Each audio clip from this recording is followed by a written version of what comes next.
I have no justification now of saying South Africans are not playing Nelson Mandela, because my son is. What was it? There's been other movies that have been done on Mandela before, so I'm really looking forward to see how this one really comes out, So yes, it is exciting. It was amazing, absolutely spectacular, great actors, and a great storyline as well. We didn't only see Mandela the politician, I think we saw Mandela the man, the husband, the father, how much he missed his children, how much he missed family life. And people can expect some teary moments here and there, but it's an all good movie, all right. It was just outstanding. It is a superb film. Well, there you have it. Some of the reaction to that film, people commenting on the actors, the actresses. I know we heard Idris Elba speaking a little bit of Xhosa as well, which is something that I didn't expect, but was remarkably surprised by it. And you'll excuse me, Peter, for being a little bit distracted. I'm surrounded by the director, the producer, some of the cast members of that movie, Mandela, Long Walk to Freedom. And speaking of directors, with me is Justin Chadwick. He is the man responsible to direct this movie. Justin, a huge pleasure to have you with us. Thank you so much for your time. Oh, it's been an honour and such an emotional few days, just showing the family, the comrades, and the reaction last night was just amazing. Take us back now. You're just finished wrapping up the Kenyan film, The First Grader. Anand Singh comes to you and says, listen, I've got a project I want you to be involved in. This is what it's about. What are you thinking at that time? How can you reduce that story into a 2.5 hour or 2 hour experience? So I was very resistant. So I then said, come to the country, meet some of the family, meet some of the comrades, meet men and women on both sides of the struggle. And that's what I did. And that's how I discovered a way into the story to make it personal, to make it about the men and women, the men and women behind the iconic status and the characters that we know from our history books, to make it real and personal.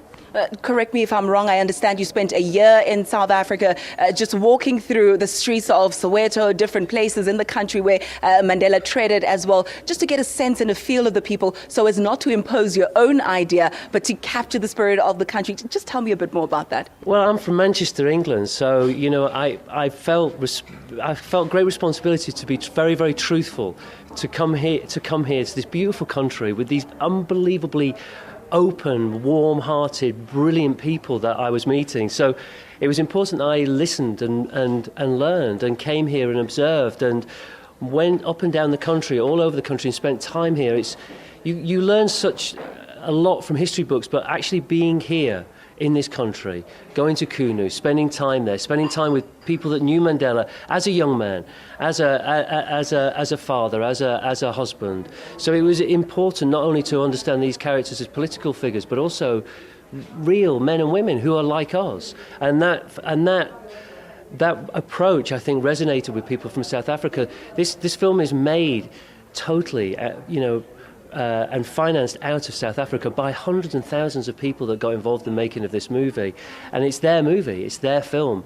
Idris, Naomi and I, we were honorary South Africans, but the rest of the people that made this film are South African. Yeah, you spoke about how you're looking for an honorary South African citizenship, or perhaps a permanent passport to the country. I think it takes someone from the outside to show us South Africans just how special we really are. But the crux of what you spoke about now was the person, the individual. And that's what I loved about the movie, is that you spoke to Mandela, the human being, and captured some of the sensational aspects of him. Mandela, the stud, if I can call it that. How did you choose what goes into this film and that particular angle of the man that you wanted to take? Well, you can't. How can you reduce that life or the struggle to one event? You can't. You have to have a point of view. There has to be a personal point of view.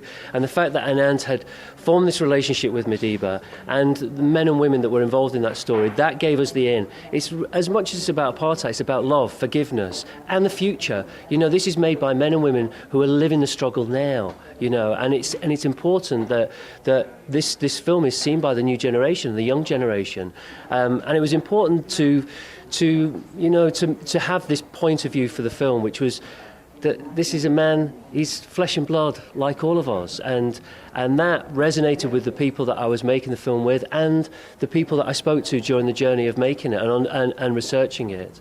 I think we really appreciate the work that you've done. You spoke about how it's an independent film. So many people rallied behind it, and I'm sure the whole of South Africa is looking forward to it. Thank you so much, and job well done. Thank you so much. It's been a pleasure. We're going to take a quick ad break, but just to give you a bit of a tantalizing taste of what you can expect. There's some sensuality, there's some suspense, intrigue in this movie. You do well to watch it. It's out officially in South Africa at the end of this month, 28th of November. We're going to take a quick ad break.